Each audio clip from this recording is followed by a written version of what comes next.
Quando a América, o país da liberdade religiosa, se aliar com o papado, a fim de dominar as consciências e impelir os homens a reverenciar o falso sábado, os povos de todos os demais países do mundo hão de ser induzidos a imitar-lhe o exemplo.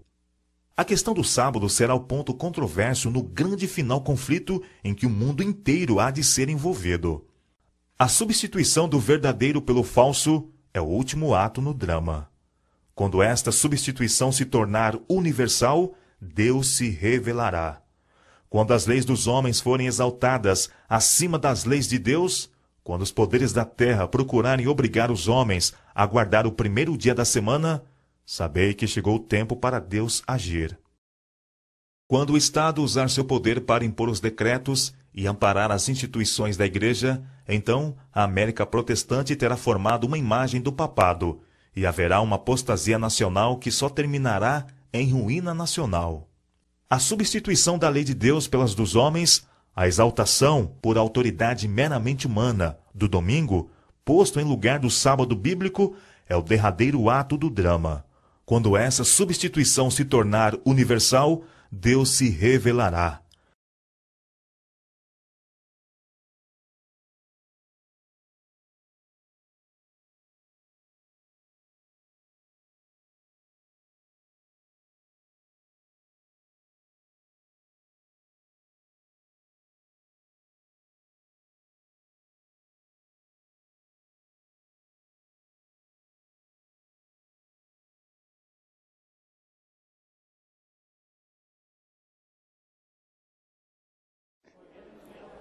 Acompanhamos esta iniciativa que se está a desenvolver em diversos países da União Europeia e também aqui no Parlamento Europeu, na defesa de um domingo sem trabalho.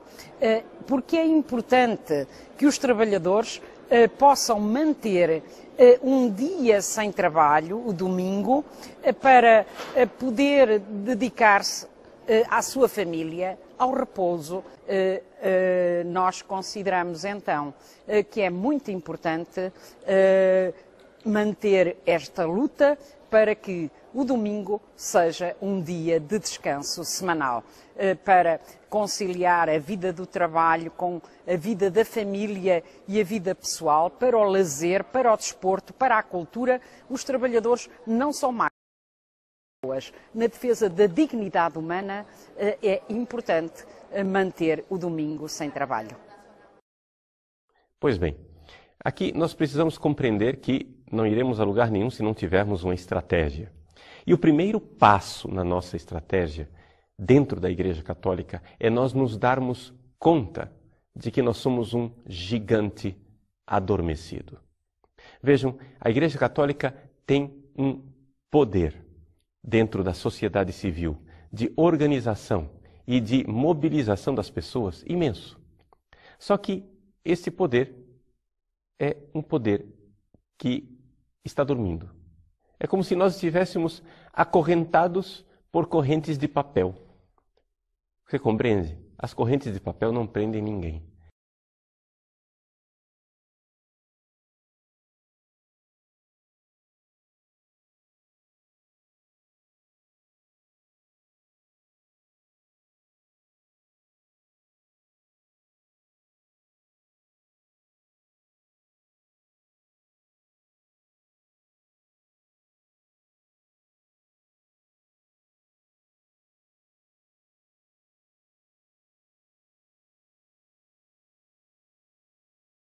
O centro do ano litúrgico é o domingo.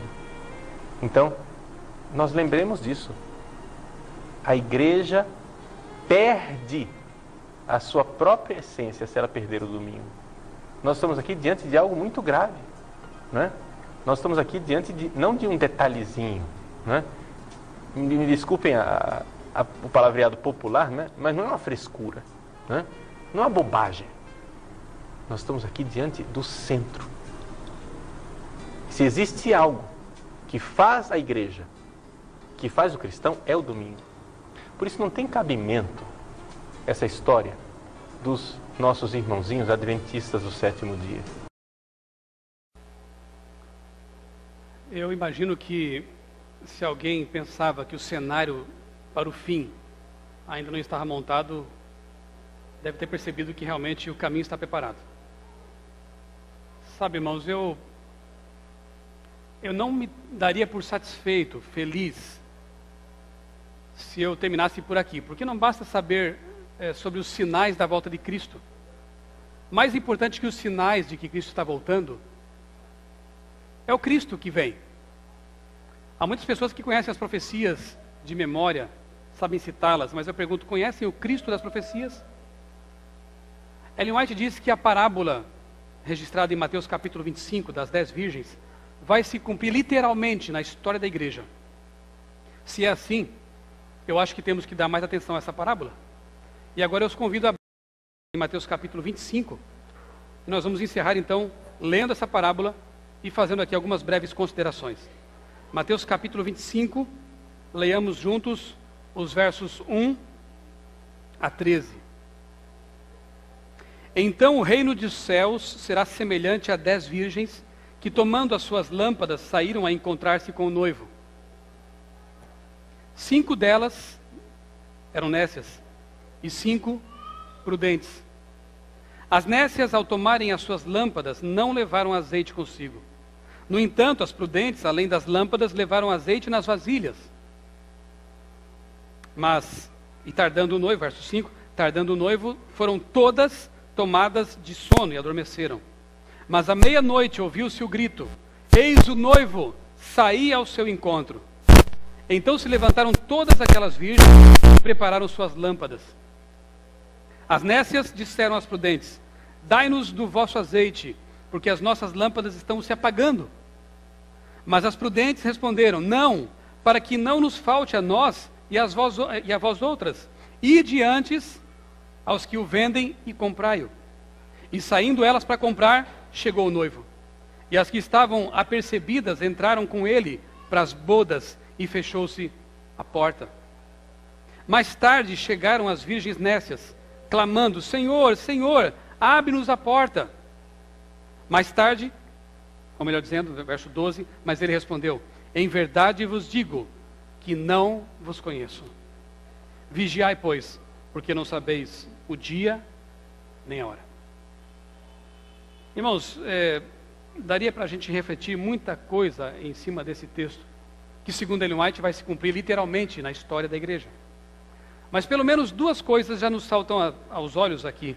No verso 5 diz que tardando o noivo, portanto a tardança, como eu já disse, ela é profética. Haverá alguma demora aí. Todas adormeceram. O cansaço é natural. Eu confesso a você, estou cansado já de esperar por 20 anos. E eu sei que eu estou sendo até egoísta, porque tem gente que espera mais tempo que eu aqui. Mas eu já estou na igreja há 20 anos e eu ouço falar da volta de Jesus. Cansa um pouco. Eu gostaria muito de criar meus filhos no céu. Terminar de criá-los no céu. Gostaria muito que fosse este ano mesmo, que os maias estivessem certos. A demora cansa e nos torna sonolentos às vezes. As 10 dormiram. E Jesus não condenou as virgens por isso. No entanto, no verso 3 diz que as nécias, ao tomarem suas lâmpadas... O que é a lâmpada?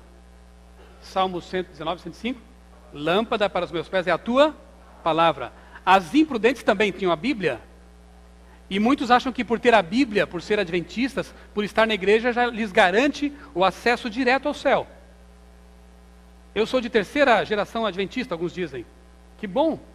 Eu queria ter sido também, mas e aí? Isso te salva? Eu nasci em berço adventista, eu queria ter nascido também, mas isso te salva?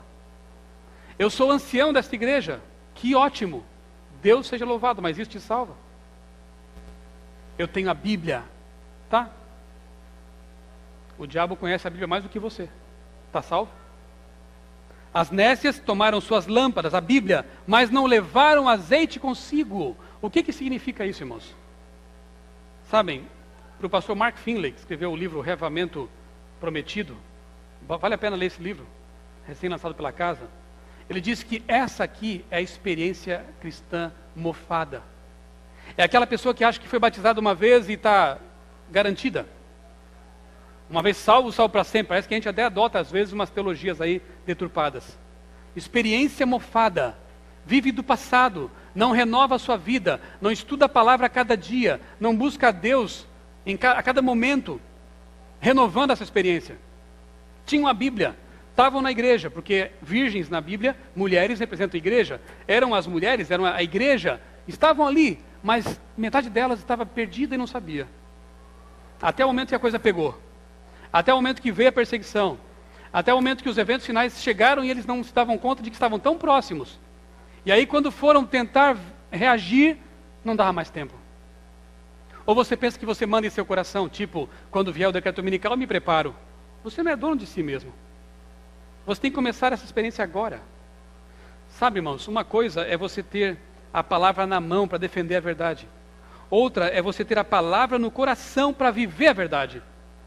Lamentavelmente, muitos que dão estudos bíblicos, que pregam aqui na frente, não estarão preparados. Por quê? Porque viviam um cristianismo de fachada. Porque se baseavam na experiência do passado e não renovaram essa experiência. Você estaria pronto hoje se Jesus viesse? Você estaria pronto nesse momento se chegasse aqui um pelotão policial e nos obrigasse a algumas coisas? Como estaríamos? Nós temos que aproveitar o tempo de paz. O tempo que Deus nos ainda possibilita pregar o Evangelho, nos preparar espiritualmente. Porque o Senhor não retarda a sua promessa, mas é paciente, longânimo. Não querendo que ninguém pereça, mas que todos venham ao arrependimento e à consagração.